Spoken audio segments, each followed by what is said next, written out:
If you work as a manufacturing facilities engineer, installing a new piece of equipment can be as complex as the machinery itself.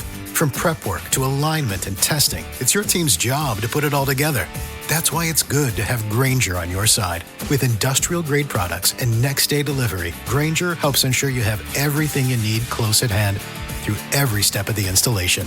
Call 1-800-GRAINGER, click Grainger.com, or just stop by.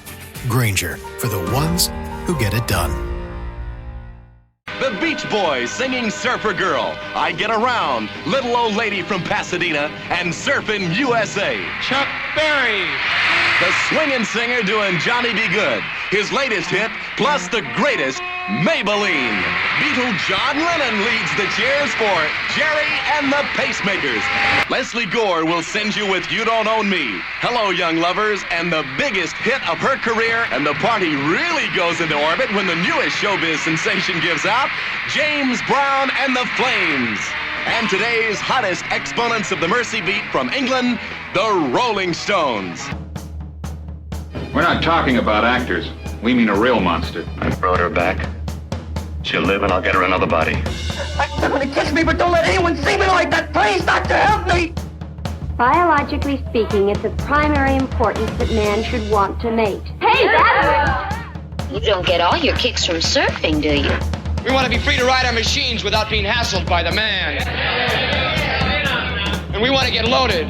You think you're gonna make a slave of the world? I'll see you in hell first. The American International Podcast.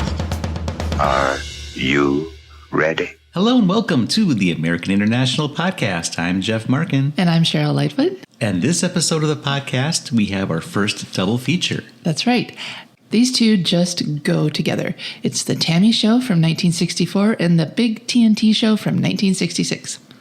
This is a pair of concert films that was originally recorded on a video process, and then a kinescope was created for theatrical distribution. Yeah, the technology that created this was basically invented for these projects. The technique was called electronovision, and it utilized an early high-definition videotape process. It was invented by the TAMI Show producer, Bill Sargent. Basically, they captured 800 lines of resolution at 25 frames per second. They shot with TV cameras so that when they put it on the big screen, that it wasn't a blurry mess. Yeah, the picture was fine enough that they could take a kinescope, which is pointing a film camera at a monitor, and get enough of a high-quality picture for theatrical distribution. Yeah, which was, in 1964, this is like really innovative stuff. It is in black and white, though. Both shows are in black and white, so that's a little disappointing. But I guess that's what you give up color for resolution. So first we're going to dive into the TAMI Show. This one has a really dynamic opening. It's Jan and Dean, and they're sort of like gathering all the acts together, riding into the Santa Monica Civic Center. And we see them riding the bus and taking their cars and getting to the Civic Center and backstage preparing, James Brown combing his hair. And Diana Ross putting on lipstick. And the whole time we're listening to Here They Come From All Over the World, which is written by P.F. Sloan and Steve Barry and performed by Jan and Dean. Jeff knows all the words to this song. I was amazed. P.F. Sloan and Steve Barry were very prolific songwriters in the 1960s. They wrote several songs that Jan and Dean recorded. They wrote songs for the Mamas and the Papas, the Grassroots. They recorded themselves as the Fantastic Baggies and sang backup on Jan and Dean recordings and put out a couple of albums under that name. And later, as folk music became popular, they were the original Grassroots as a studio band. Oh, wow. And they brought in a band to go out and tour under that name. But the first album is Sloan and Barry. Oh, wow. I need to listen to some of them. They worked with a lot of people that I know, but I don't know their work in particular. They wrote a lot of great songs. You Baby, which was recorded by the Ronettes and then covered by the Lovin Spoonful and the Turtles. Eve of Destruction. Oh, yeah, I know that song. Okay. So, yeah, people will have heard them on the radio without knowing who they are. Exactly. Okay, so Jan and Dean are basically the hosts of this extravaganza, and they kind of do some sidewalk surfing into the arena where they have like a couple of chairs, and they are sitting there and introducing the first act. And it's not much of an introduction. They just say, here's Chuck Berry, and there's Chuck Berry. It's not just Chuck Berry, though. He's got his band. There's go-go dancers there. Toni Basil of Oh Mickey, You're So Fine fame. She's the assistant choreographer here, and she's also a dancer. And another famous face amongst the go-go dancers is Terry Garr, who was in a million things. She was Phoebe's mom on Friends. There's not a lot of conversation going on. Jan and Dean will introduce an act, and then they go right into the playing. So Chuck Berry opens up with Johnny Be Good. And from there he goes into Maybelline. But midway through his performance, somebody takes over. Someone steals the stage. Someone steals the spotlight there. It's Gerry and the Pacemakers, who had a cover of Maybelline, just took over the performance. And they are on stage there, and they start singing Chuck Berry's song. Yeah, they finish it. And then instead of Chuck Berry coming back, they sing a couple more songs. Don't Let the Sun Catch You Crying. And It's Going to Be All Right. It's going to be all right. At this point, I was wondering if they were lip syncing, but then I figured out they're not. Nobody's lip syncing here.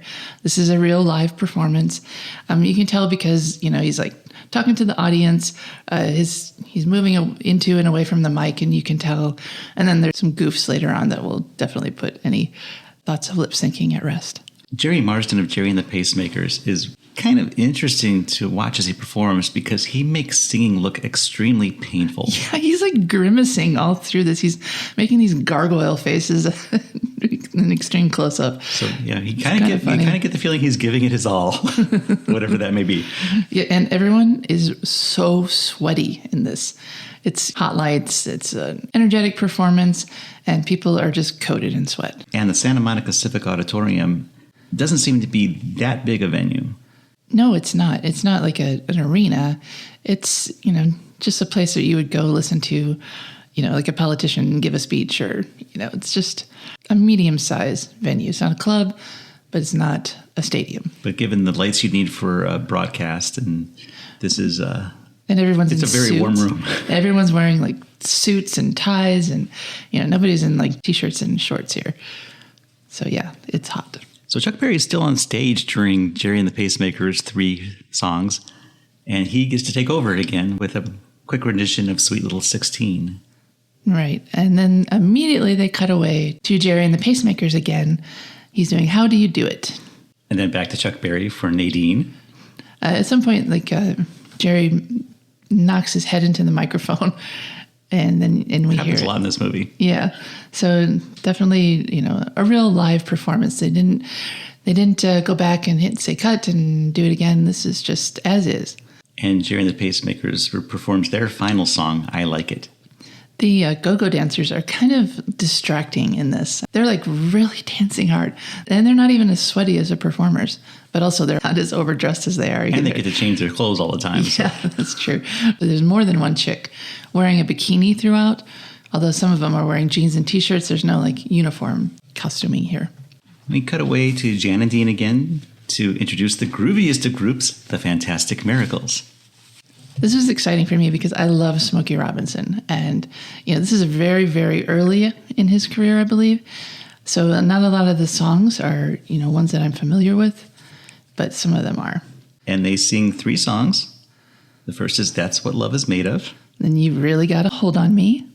And they end with Mickey's Monkey. Yeah, that was a fun one. And I guess when they were producing this, there's going to be stop downs, and they recorded this over a period of 2 days. Right. But the film, it really moves because a song ends and then they cut away and then there's another artist already on stage. Yeah. With different settings sometimes, and they're all ready to perform. They can set up 2 bands at once. They don't need to have a breakdown setup period like you would at if you bought a ticket to a club and watched concerts there. So we immediately cut away to Marvin Gaye. And his backup singers. He's got 3 female backup singers. The Blossoms. Yeah, they're called the Blossoms. And he opens up his small set with Stubborn Kind of Fellow. And then goes into Pride and Joy. Can I Get a Witness? And Hitchhike. These are great songs. I really enjoyed him. There's a weird kind of curtain behind him. When we watched the commentary, they said it was Chinese lanterns, but it looks like a school of jellyfishes sort of undulating behind him. And they'll bring that back several times. So our next act is someone who was really, really big at the time. It's Lesley Gore. Come on now, let's hear a roar, because we found Lesley Gore. Now, Jan and Dean do this introduction, and they've got shirts on that say go, go, go all over the front, and on the back they say gore, gore, gore. She was very young at this time, wasn't she? She was barely 18, I think. When she broke out, she was still in high school, because she had to semi-retire to go to college after she became really, really big. And unlike a lot of these acts, she had hits by this time. And a lot of these acts that are on the show, their biggest hits were yet to come. Right. But Lesley Gore was at probably her peak in the end of 1964. Right. Her first song is Maybe I Know. And then she goes into You Don't Own Me. This is a great song. It's so powerful. Song. Yeah, and her voice is just like enormous. She just belts this out. But there's this weird, like, smeary camera effect going on. I guess they actually put Vaseline in front of the lenses to make this sort of to do the glamour halo shot. Yeah, it's like a weird halo effect. Yeah, they tried a lot of artistic camera shots with Leslie's set. Yeah, the director, Steve Binder, was 23 years old when he made this movie. He'd been working on the Steve Allen Show and a lot of other projects. But this is like just a huge thing for him to be in charge of this. And what a massive undertaking. The idea of doing a show like this, because these bands, they weren't touring like they would today. I mean, this was probably more like a touring show was. It was a bunch of acts, and they do a few songs, and they'd all tour together. But this is something that everyone involved had to pull together, out of people who were available. It wasn't like they came as a package. They individually had to be wrangled into this. So it's really impressive. After You Don't Own Me, Lesley Gore goes into You Didn't Look Around. And then Hey Now. And then for her finale, she does short renditions of It's My Party and Judy's Turn to Cry. Those are her huge hits. And I think everyone's heard It's My Party. It's been used in so many different contexts throughout the years. And as she's getting ready to wrap up, you see the dancers come behind those Chinese lanterns and start to do their wiggling and shimmying. And those lanterns are raised, and Jan and Dean are there, and they kind of kick her out. Because it's their turn to perform. I put that they dismiss her, and she just kind of wanders off stage. And Jan and Dean are pretty tall guys. And yeah, Lesley Gore comes up to their elbows, I think. Yeah, she's so tiny. So after they unceremoniously shuffle her off the stage, they do Little Old Lady from Pasadena. And then they follow that up with Sidewalk Surfing. Now, Dean had come out with a guitar case, and he just set it down, and they go into Little Old Lady. He opens it up during Sidewalk Surfing, and a skateboard pops out. Yeah, so he just sort of like flops it open, and the skateboard lands on its wheels, and he starts sidewalk surfing right into the camera. He almost decks the camera guy. Sidewalk Surfing and Little Old Lady from Pasadena were very recent hits for Jan and Dean. Sidewalk Surfing was actually a rewrite of Catch a Wave by the Beach Boys. Oh, did they know that? Of course they did. Jan and Dean they look so California, like Dean's this blonde guy. Jan is really, really handsome. He kind of I think Ryan Reynolds could play him in a biopic. I'm not saying that they're the greatest singers in the world, but they just exude fun. I am a huge and longtime Jan and Dean fan, and I know. their singing is not always the best. Their stage act is god-awful. We get them in small doses here, so it's not so bad. But the songs themselves are really very good. The production is good. And Jan Berry, who would do most of the production, was very talented in that regard.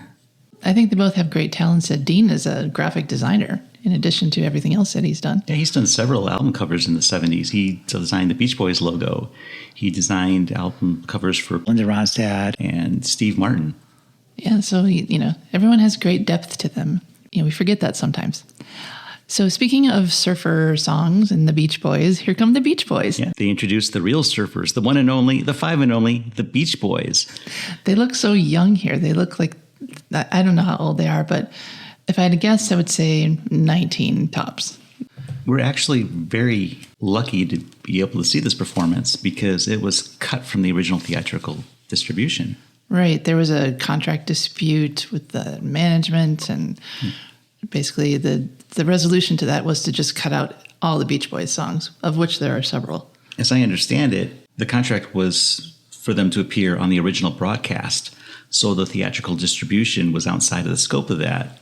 Right. That's a lawyer failure right there. And Murray Wilson, being the control freak that he was, that's a story for somebody else's podcast. That's the dad of the 3 Beach Boy brothers, right? Yeah. Had them cut out of the film. And so if you saw this theatrically in 1964 or on bootleg for several decades after that, you were deprived of this Beach Boys performance. And that's a shame because this is also one of the last performances Brian Wilson did before his nervous breakdown, and he had to leave the touring band. Oh, wow. He's performing. I mean, he went back into performance after that, though, because we saw him in Detroit, Michigan one time. Decades later. Yeah. Many, many decades later. So the Beach Boys open up with Surfin' USA. Then they go into I Get Around. Then Surfer Girl and Dance, Dance, Dance. Now, Surfin' USA is an interesting choice because we had already heard Sweet Little 16 by Chuck Berry, and it's the same song, just with the lyrics changed as Sidewalk Surfing and Catch a Wave. But the Beach Boys decided not to do Catch a Wave, which is probably a good thing, since they were following Jan and Dean's Sidewalk Surfing. Yeah, be like, hey, I know that song. Wait a minute. So they're all wearing the same stripy button-down shirts, and it just makes me wonder, like, why do all teenagers from the 60s look like they're in middle management? They're all dressed like they're ready to put the shift schedule together for next week. And this also made me, again, wish that we could see this in color, because I'm just wondering, like, what color are those shirts? You know, like, this would be so glorious if we could see, you know, full Technicolor. Yeah, I was thinking about that while watching it, and the audience was lucky enough to be able to see this in color. Right. They're the only ones. Oh, you know, we never mentioned, like, there's some actual famous people in the audience. They gave away tickets to school kids to come in and view this performance. And amongst those kids were director John Landis and his classmate, David Cassidy. They were in, like, 7th grade at the time. So it was really lucky for, you know, I think that was a great way to get a really receptive audience, was to get teenagers in there, people who didn't really have to pay for it, and people who were just there to enjoy the music. And they really did. I mean, the screams are loud. People are so enthusiastic in this one. Plus, it's a really good show. I mean, most of this lineup is people I wouldn't have minded seeing perform. And it's their hits, and a lot of times they're sort of shortened versions of the hits, so they get it moving. It's fast-paced. I mean, from what we see, who knows, you know, there are some dull moments taken out. But what we see is just bang, bang, bang, hit, hit, hit. So after the Beach Boys set, we are treated to Billy J. Kramer and the Dakotas. This is the first time I knew of the existence of this band. You know all about them. I had no idea who they were. Yeah, Billy J. Kramer and the Dakotas were managed by Brian Epstein, who managed the Beatles. And the Beatles gave him several songs that they decided weren't good enough for them to record. These are low-tier Beatles songs that they inherited, I guess. And 3 of the 4 songs that Billy J. Kramer and the Dakotas perform in the TAMI Show are Lennon and McCartney originals. And you can kind of tell by listening to them. They have that same, you know, like 1964 Beatles rhythm to them, but they're not as good as Beatles songs. The first song they perform is Little Children, which is not written by Lennon and McCartney, but one of the bigger hits that Billy J. Kramer and the Dakotas had nonetheless. If you say so, I've never heard of them. Of course, I wasn't born yet when this came out. So then they go into Bad to Me, and I'll Keep You Satisfied, and From a Window is their final song. They look very clean cut. They're, you know, nice haircuts, suit and tie. They just seem like really vanilla guys. Yeah. The crowd seemed okay with them, but, you know, like, this is where I would have gone to the bathroom, I think, if I was there. So now Jan and Dean are going to introduce the Baby Loving Supremes. What an unfortunate choice of words. I mean, I know what they mean, but ugh. I love the Supremes, though. And they just look fantastic in this. They're so beautiful, and they sound so good. And I love their songs. And this is before Diana Ross had broken out. Right. And so it's not Diana Ross and the Supremes, it's the Supremes. Right. So they sing, first song, When the Love Light Shines Through His Eyes, and then they go into Run, Run, Run. And then time for the hits. Baby Love and Where Did Our Love Go? Oh, it's so good. It's just, I'm getting goosebumps just thinking about it. And just think how fortunate we are that these performances were preserved for us to see. Yeah, because what is it, like almost 60 years later that we're watching this? I mean, it'll be like the 60th anniversary next year, right? Yeah. And here we are watching it in our living room and just enjoying it just as much as the kids did back then. So that's fantastic. There's a funny moment here where the background dancers, they're, like they get closer and closer to the Supremes, where they're kind of surrounding them. And then they just like plow right through them. Like they're, on their way to the subway or something. And it seems kind of rude to me. Yeah, you have to wonder what's going through these performers' heads. I mean, they had rehearsal. I don't know how much. Probably not a lot. Just keep coordinating their schedules. I don't know how much of all this was done. I think they rehearsed for like one day before they started actually recording it.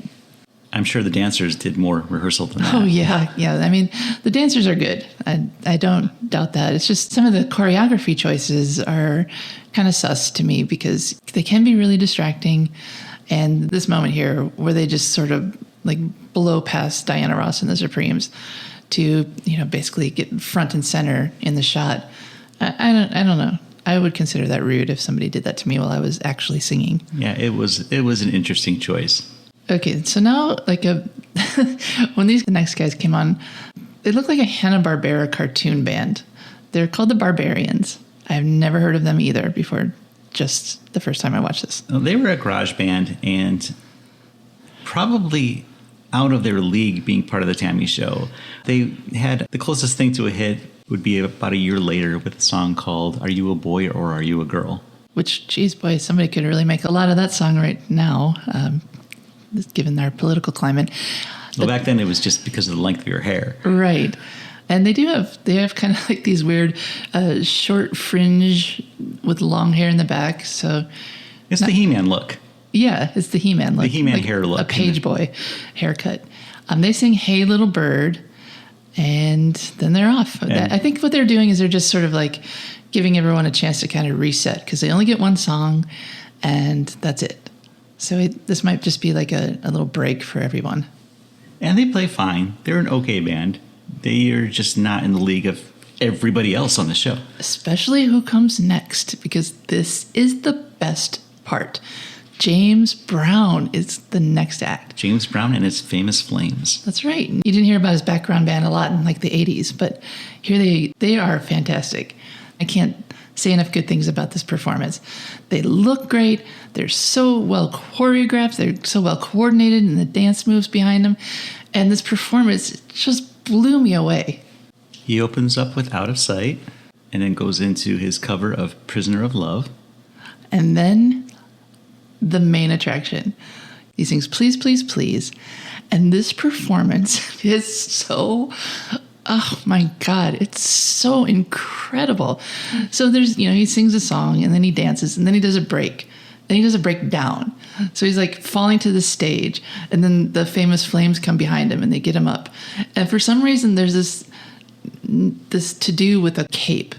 So while he's down on the ground and he's like shaking and screaming and singing, so his like wardrobe guy comes and puts a cape on his shoulder and stands him up. And he kind of shuffles across the stage for a few bars, and then he goes down again. And he shakes off the cape. I mean, the performance is so electric. Yeah, the cape guy is just so funny to watch. He looks like he gives the air of being a mortician. He's just got this solemn look on his face. Right, yeah. He's just like the butler. He's like the Alfred to James Brown's Batman.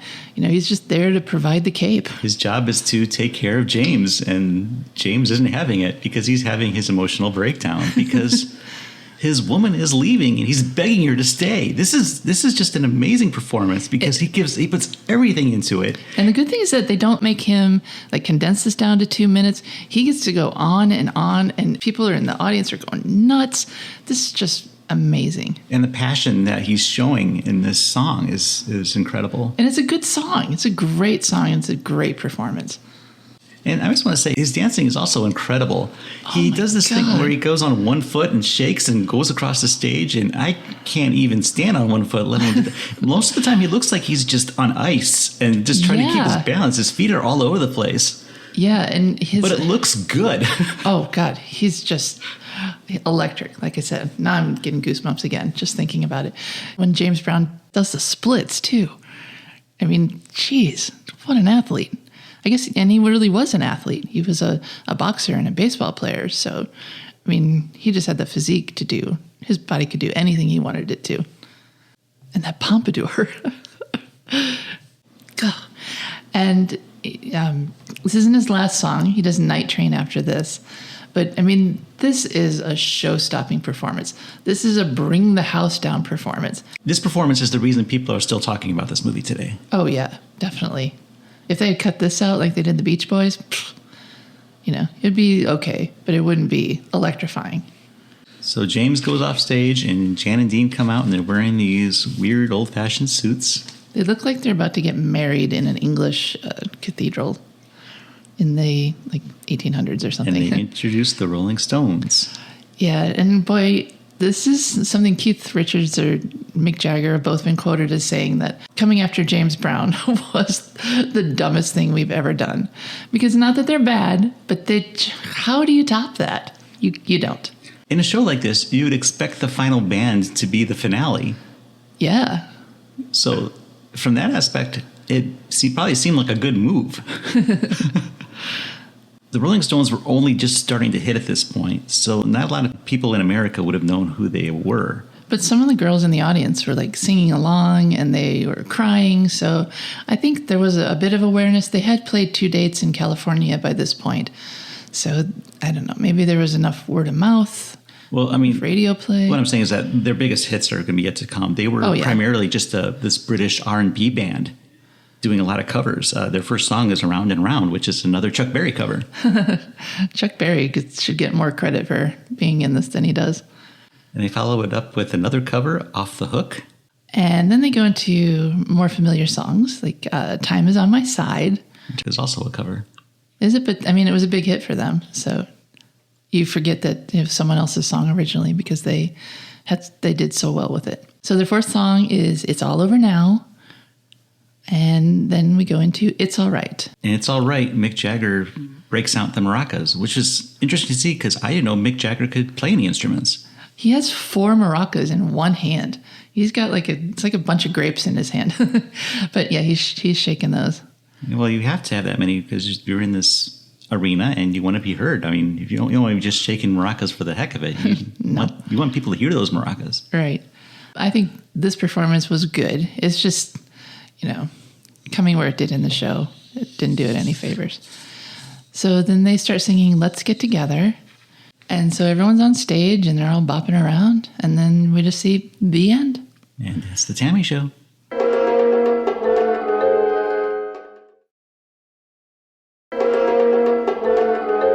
Welcome back to the American International Podcast. We are going into the second part of our double feature, the Big TNT Show. Okay, so we just talked about the TAMI Show, and that was a quasi-AIP production in that they didn't originate it. They kind of took over the production of it once it was already underway, but the Big TNT Show was AIP all the way. As I understand it, the original video broadcast AIP would have had nothing to do with, but they did the theatrical distribution for the filmed version. Of the TAMI Show? Yeah. Okay, but this was their production and their logos all over this. This is a Samuel Z. Arkoff and James Nicholson produced project, as opposed to the first one. The music producer for this was Phil Spector, comment redacted, and the director was Larry Peerce. And this one, instead of being hosted by a musician, it's hosted by David McCallum, who was on The Man from U.N.C.L.E. I don't get the connection here. I don't get why he was chosen. Yeah, this movie from the get-go is just not as exciting as the TAMI Show. Yeah, it's also in black and white. This one was produced at the Moulin Rouge Club on Sunset Boulevard in Los Angeles. Much smaller venue. Yeah, it's a much smaller venue, so you don't get all the crowd excitement that we get in the TAMI Show. The show opens similar to the TAMI Show, with all the artists arriving to the venue. Yeah, even David McCallum, the host, is he's surrounded with men in fezzes for some reason in a limo. They're trying to get to the venue. And the song that we hear is adequate. It's called This Could Be the Night, performed by the Modern Folk Quartet. So this is a Phil Spector song. Phil Spector is the music producer for this movie. And it gives a similar energy and feel, I would say, to Here they come from all over the world from the TAMI Show. Right. And it serves the same purpose. Right. And it's not as good, though. I don't think. So all the artists arrive separately. Yep. As in the TAMI Show. Right. So, yeah, they did keep that sort of device going here. David McCallum is doing his best to get to the show. I don't know. This is so weird. He gets to the club, and everybody seems excited that he's there, and he just rushes up on stage and starts conducting the orchestra. Yeah, and they're doing I Can't Get No Satisfaction. It's like, okay, when you last saw us, we had the Stones. Well, they've had a big hit since then. Yeah. So let's do a really sappy orchestral version of that. To remind you of, where we put a pin in the last performance. And as sparse as Jan and Dean's intros were in the TAMI Show, they're pretty much non-existent in the Big TNT Show. It just goes from artist to artist. Right. Yeah. There's David McCallum doesn't really play a huge part in this once he's kind of introed it, and he'll pop back in, but he's not the MC here. He just like a face. So the opening act, we see Ray Charles performing What Did I Say? Yeah, this is a really good song, and Ray Charles is a great choice to open the show with. Really fun. The kids in the audience seem to be digging it. The sets in this film are a lot shorter. Most of the acts only get a song or two, and because of that, the running time is a lot shorter. Which is good, given what's, about to transpire. So the next act is Petula Clark doing her huge hit, Downtown, which is kind of a weird energy change from, Ray Charles R&B / rock to this, sort of like a adult contemporary song. Not that it's a bad song. She's great, but it's just this whole performance is just like weird shifts of energy where you're up and then you're down, and it's fast and it's slow. And I think that's not great planning on their part, to be honest. Yeah, it definitely does not move like the TAMI Show does. Right. And you can tell in the audience, too, that at certain points that they seem kind of glazed over eyes. After Petula's performance, we're treated to the Lovin Spoonful, who sing a couple of songs. This is the only band I've actually seen perform out of all these bands. Well, you saw the original Lovin Spoonful. They didn't call it a reunion because Zalianovsky wasn't able to be there because he had passed away by that time. But John Sebastian, Joe Butler, Steve Boone, and Gerry Yester, who had replaced Zalianovsky after he left the band, got together and did a performance. It was a benefit. It was a tribute to the Lovin Spoonful for the Wild Honey Foundation. And this show was performed on February 29th of 2020, right before the world changed. It was our last outing for like 2 years. It was a great show. It had, all sort of celebrity guests, and it was really fun, really special concert to be at. Here, though, they sing Do You Believe in Magic? Which includes a false start. Yeah, definitely this one isn't lip-synced either. It's like raw, natural performance, slightly rehearsed, but not totally smooth and down pat. And they follow that up with You Didn't Have to Be So Nice. John Sebastian plays the zither. How often do you see that in a rock concert? And John Sebastian is a very talented musician. Yeah, I'm not going to dispute that. They're great. I like a lot of their songs. They're followed by Bo Diddley, who sings his song, Bo Diddley. And he's fun. It's his only song, right? He doesn't come back. He just does the one song, yeah. And it's fun. People are enjoying it. It's got the Bo Diddley beat. It's Bo Diddley singing Bo Diddley. Yeah, it's the Bo Diddleyest performance he could perform. Okay, but what comes next?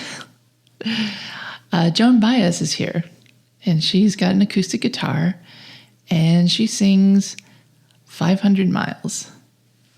And I'm sorry, but she's a great person, great performer, nothing against her, but why is this here? Yeah, it's definitely, it loses the energy. I'm trying to think of what the logic was in some of these artists. And obviously in the mid-'60s, we're talking late 65, and it was released in 66. Yeah. Music is changing drastically. There's all kinds of different genres that are popular. Folk is coming up, obviously, right. Which is why Joan Baez is there. Yeah, and, like the Vietnam War is going on, and people are starting to protest against that. There's a whole lot of, the hippie movement is taking over, from sort of like the preppier acts of the early 60s. But it's just that in context, it brings the show to a screeching halt, where it's just very quiet, very slow, and it's a lovely song, but it just doesn't go here. There should be like, a folk TNT show, and then this could just be all rock, in my opinion.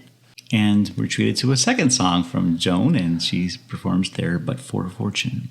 And again, it's an adequate performance. Yeah, it's a perfectly lovely song. I would just want to hear it in a different context. But luckily for us, Ray Charles comes back. And this time he's allowed to sing 2 songs. He starts off with his hit, Georgia on My Mind. And then goes into Let the Good Times Roll.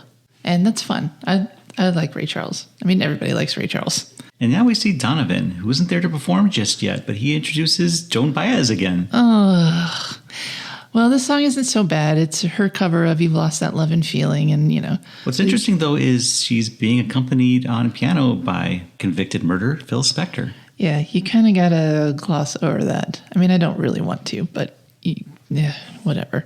It is what it is. So this song isn't that bad. She does a good job with it. It's not the Righteous Brothers version, but it's fine. Phil Spector had produced the Righteous Brothers version. Yeah, but I guess he let her sing it. I don't know. I don't know why choices were made here, but at least I know this song. And Joan is followed this time by the fabulous Ronettes. Oh, so good. They do Be My Baby, which they sound fantastic. This is a fantastic song. It's so much energy. Like, they just snap the show right back to where you want it to be. And then, unfortunately, they're performing Shout. And what a waste. I know. They have so many good songs in their catalog. Like, they could have picked anything else. But instead, now it's another cover. There's so many covers in this one. And this is another example of a performance that we're just lucky that was preserved. Yeah, Ronnie Spector commands the stage here. She's just, she's beautiful. She's talented. She's in charge. It's just a great performance. It's just unfortunate that they had to sing Shout. Yeah. But, I mean, it's not like she did a bad job with it. Not like the band, not like the Ronettes screwed it up or anything. It's good. It's just they have better songs. And now is another interesting choice. Oh, God. What were they thinking? Roger Miller comes out to do his set. This is one for the grandpas that had to drive people to the theater, I think. And he opens up with his hit, Dang Me. Yeah, it's like not a bad song, but again, it's just like, what are they thinking? There's no thematic unity here. The energy is all over the place.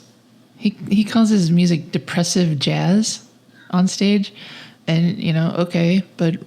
We call it today novelty songs. Yeah, it's like when your grandpa takes you on a road trip and you have to listen to what's on his radio station. And then he sings Engine Number 9. And then, we get King of the Road, which is, everybody knows that song. It's fine. It's fun to sing along to, but it's just not rock and roll. But he does take a moment here to introduce the boys in the band. Oh, and they all shake hands with each other. Apparently they hadn't met. That was really funny. I cracked up for that part. So, I'll give them that. And then they do England Swings Like a Pendulum Do. That's not the title, but that's just how it goes. And that's kind of fitting. Like, that's, we got all these English bands here. And so that kind of makes sense. David McCallum returns to introduce the Byrds. Now we're back in rock and roll / folk area. And they open their set with Turn, Turn, Turn. David McCallum intros them with a quote from the Bible, which is basically the genesis of these song lyrics. And then they follow that with the Bells of Rimney. David Crosby is in the Byrds. He wasn't in the band long term, but he's here. He's wearing some sort of leather poncho, and he's super sweaty. It's kind of odd. And a pudgy face and no mustache. So. Yeah. But you can still recognize which one is David Crosby. No, you definitely can. And then they cap that off with Mr. Tambourine Man, which is fine. The Byrds are fine. I like them. They're classic folk rock. Okay, so Petula Clark returns with 2 more songs, one of which I have never heard before. You're the One was the first song, which I assume was the one you've never heard before. Yeah. But My Love I've heard. That was their last song. And David McCallum is back to introduce Donovan, who we saw earlier but didn't know who he was. I knew who he was. But I didn't know who he was. He just looked like some curly-haired, paisley-wearing hippie. But he's back to do 4 songs. None of them are Mellow Yellow or any of the Donovan songs that have sort of survived into the current era. David McCallum calls Donovan the conscience of something. He opens up with his hit, The Universal Soldier. And then he goes into a reflection on a summer's day. That's how he introduces the song, but it's actually on the album, it's called Summer Day Reflection Song. Oh, well, I'm sure, in the heat of the moment, he got the words right, but in the wrong order. So then we go on to Bert's Blues. And like me, the crowd looks a little subdued, bored, confused. They're polite and they clap, but they're not super into this, and neither am I. And he ends with Sweet Joy.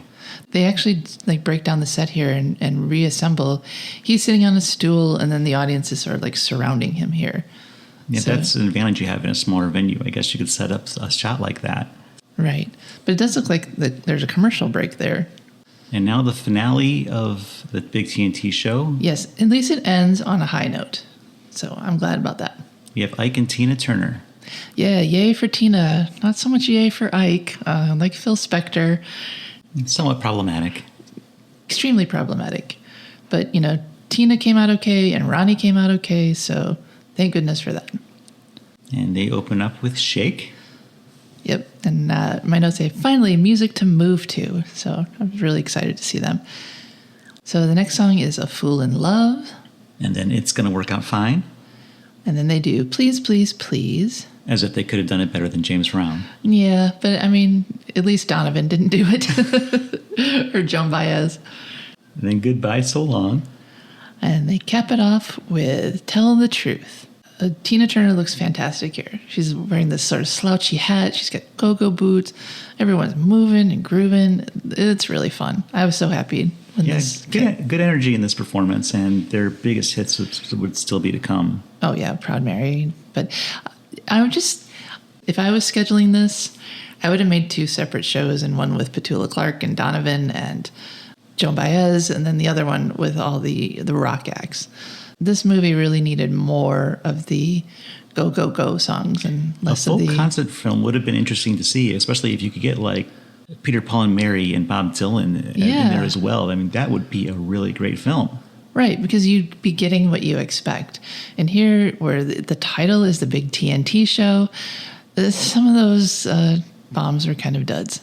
And so for the finale, David McCallum conducts again, and he conducts the song 1, 2, 3. What is that song? It was a hit by Len Barry. Oh, okay.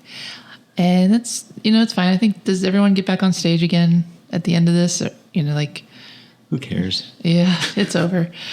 There's a funny kind of epilogue here where there's this, a lower third comes on screen and it says, the producers of this show invite you to watch next year's film concert, which never happened. No, I think maybe the reputation of the TAMI Show had been so great, which is why AIP was anxious to try to reproduce that success.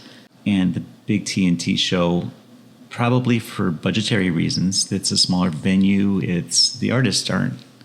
They're not as top tier. Not as exciting. Yeah. There's some good performances here for sure. Oh, yeah. But it's not consistent or consistently great. Right. It's definitely just slows down at points. And, when you lose that momentum, it's a struggle to pick it back up again. And I can't say what people in 1966 thought when they saw this, but I'm looking at it as a fan of a lot of these acts and just kind of wondering why the tempo shifts so greatly from act to act. Whereas I think a consistent, upbeat lineup would have been much better. So we're going to rate each of these films individually using our AIP scale, where A is awesome, I is intermediate, and P is pathetic. So let's start with the TAMI Show. I mean, I'm going to give this an A, and no question. It's so fun. It was so well put together. Maybe there's a few goofy moments, but I think that overall it's a fantastic performance, fantastic artists, and, you get to see them just as they're starting to break, and it's just a great time capsule of 1964 music and society. Seeing, and I think one of the things that makes it so cool and that you don't even really notice it in 2023 is that there's African-American acts and there's, Caucasian acts.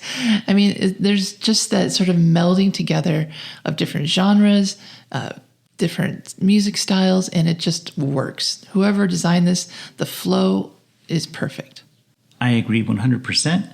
This is an A, maybe an A+, because the version we saw included the Beach Boys, whereas if you saw this in 1965, you probably weren't able to see that performance. Right, and definitely, in the subsequent DVD release excluded them, and it was only, I think, in 2010 that footage was restored. So where we are now, we're really lucky to get to see the whole show intact. Yeah, I first saw some clips of this show because I was a longtime Jan and Dean fan, and I had found a video at Major Video in Maumee, Ohio called Born to Rock. It was hosted by Chuck Berry, and it included scenes from the TAMI Show and Big TNT Show. I don't remember specifically which, but I know that Sidewalk Surfing was there. Right, and, I'm sure that was great because they could, take out all the parts that didn't really work. But I think seeing the TAMI Show the way we did, with everything from start to finish, I think that's the best way to watch this. Oh, definitely. Because the end builds to that crescendo with James Brown, and then Rolling Stones come out, and they're not really the Rolling Stones yet. Right. But they're still good. If James Brown had never been there, you'd probably think the Rolling Stones are perfect to finish off the show. But unfortunately for everyone, James Brown just walked away with the crown there. He is the best thing about this movie. Unfortunately, I'm sure you can tell by listening to this episode, I do not have the same praise to lay upon the Big TNT Show. No, I don't have the same affection for it as either. It's not bad. It's just comparing the two because we're doing, we'd watch them together. You just can't help but see all the ways that this is an inferior product. And, going to give it an I for intermediate because, yes, I enjoyed parts of it, but parts of it just kind of left me feeling numb and not excited to watch. Yeah, I agree. This one is an I for me.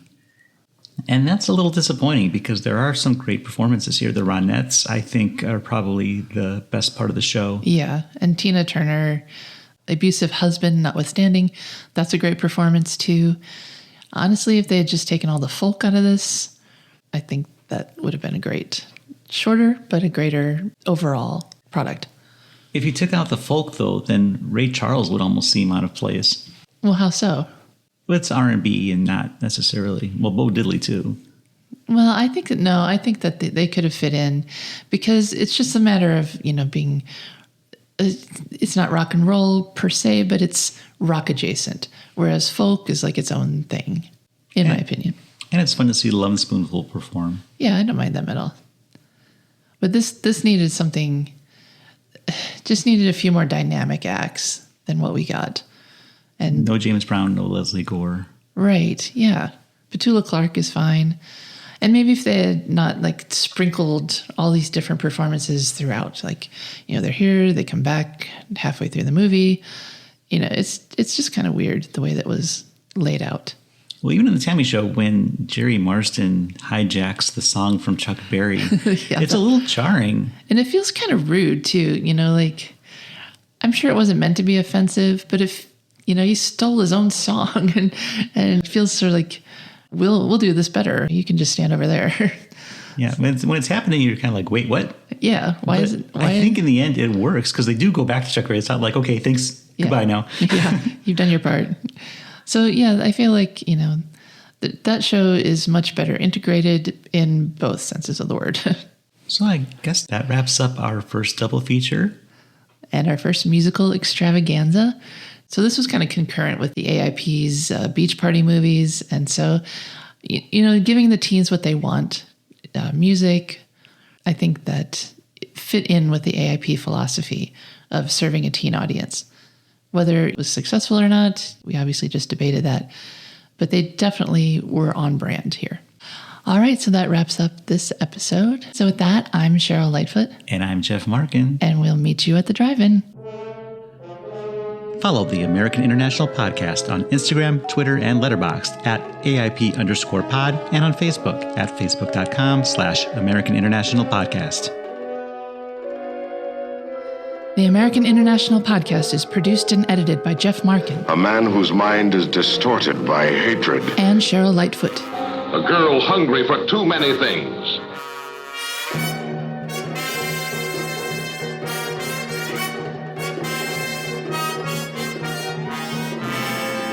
The American International Podcast is part of the Pop Culture Entertainment Network.